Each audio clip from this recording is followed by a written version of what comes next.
Samedi 23 mars de l'année 2024, fidèles amis internautes de Dabaru TV, merci de prendre le rendez-vous de ce Flash Info. On démarre par cette information de la commune de Kandi. C'est avec la peur au ventre que les populations de cette localité et précisément de l'arrondissement d'Angara-Debout ont démarré la journée du jeudi 21 mars et pour cause l'attaque du commissariat de la localité par des individus armés non identifiés. Le drame s'est produit dans la nuit du mercredi 20 au jeudi 21 mars et précisément aux environs de 2 h du matin, nous informent nos confrères de la radio Sota FM de Malanville. Ces hommes sans foi ni loi ont incendié le dit commissariat, occasionnant des dégâts matériels, véhicules et bâtiments incendiés, ainsi que plusieurs motos arraisonnées et mis en fourrière dans le cadre de l'opération de répression des infractions au code de la route sont partis en fumée. Selon la même source, des coups de feu ont bien retenti au cours de l'attaque. Cependant, aucune perte en vies humaines n'est signalée. Des militaires qui se sont dépêchés sur les lieux ont pu repousser les assaillants. La route a encore tué dans la journée du jeudi 21 mars 2024 à Dassazoumé. Un bus d'une compagnie de transport nigérienne est entré en collision avec un camion et a occasionné au moins 3 morts et de nombreux autres blessés graves. L'intensité du choc a embrassé d'autres véhicules dont un parti en fumée. D'après les informations des confrères, l'accident s'est produit entre Tré et Peigny. Les secours arrivés ont dénombré au moins 3 personnes décédées. Allez sur notre site internet www.dabaru.bj pour plus d'informations sur ce cas d'accident. Un nouveau bébé a vu le jour dans l'espace Seuil-Diao pour une mutualisation des efforts en matière de lutte contre la malnutrition.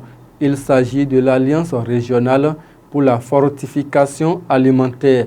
Le lancement a eu lieu le jeudi 21 mars 2024 à Cotonou, au détour de la réunion régionale consultative sur la fortification alimentaire qui a connu son épilogue le même jour.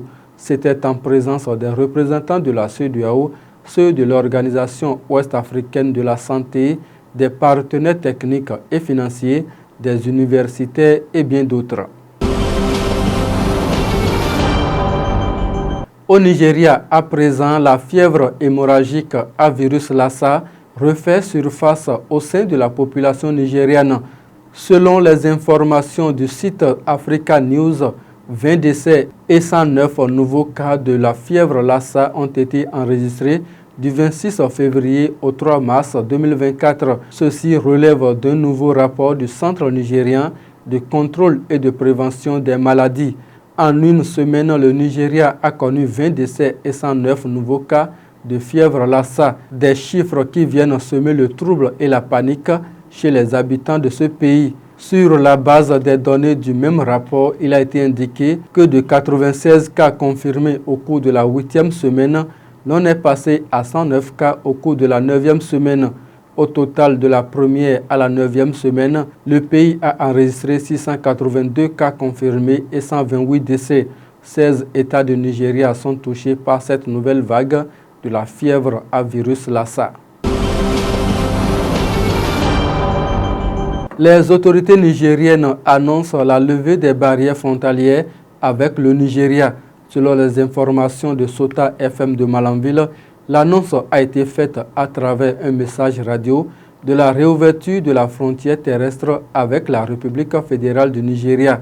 Le trafic terrestre a donc repris son cours normal hier vendredi 22 mars 2024. Il est important de rappeler que la CEDEAO avait levé le 24 février 2024 ces mesures de restriction prises contre le Niger après le renversement du président Mohamed Bazoum par les militaires. Le Bénin attend également cette bonne nouvelle de la part des autorités nigériennes pour la levée des barrières au niveau de la frontière Bénin-Niger. Ainsi prend fin, fidèle ami internaute de Dabaru TV, le Flash Info de ce samedi 23 mars de l'année 2024. Raïmat Agani et Romaine Pana étaient à la réalisation. Très bon week-end à chacun et à tous.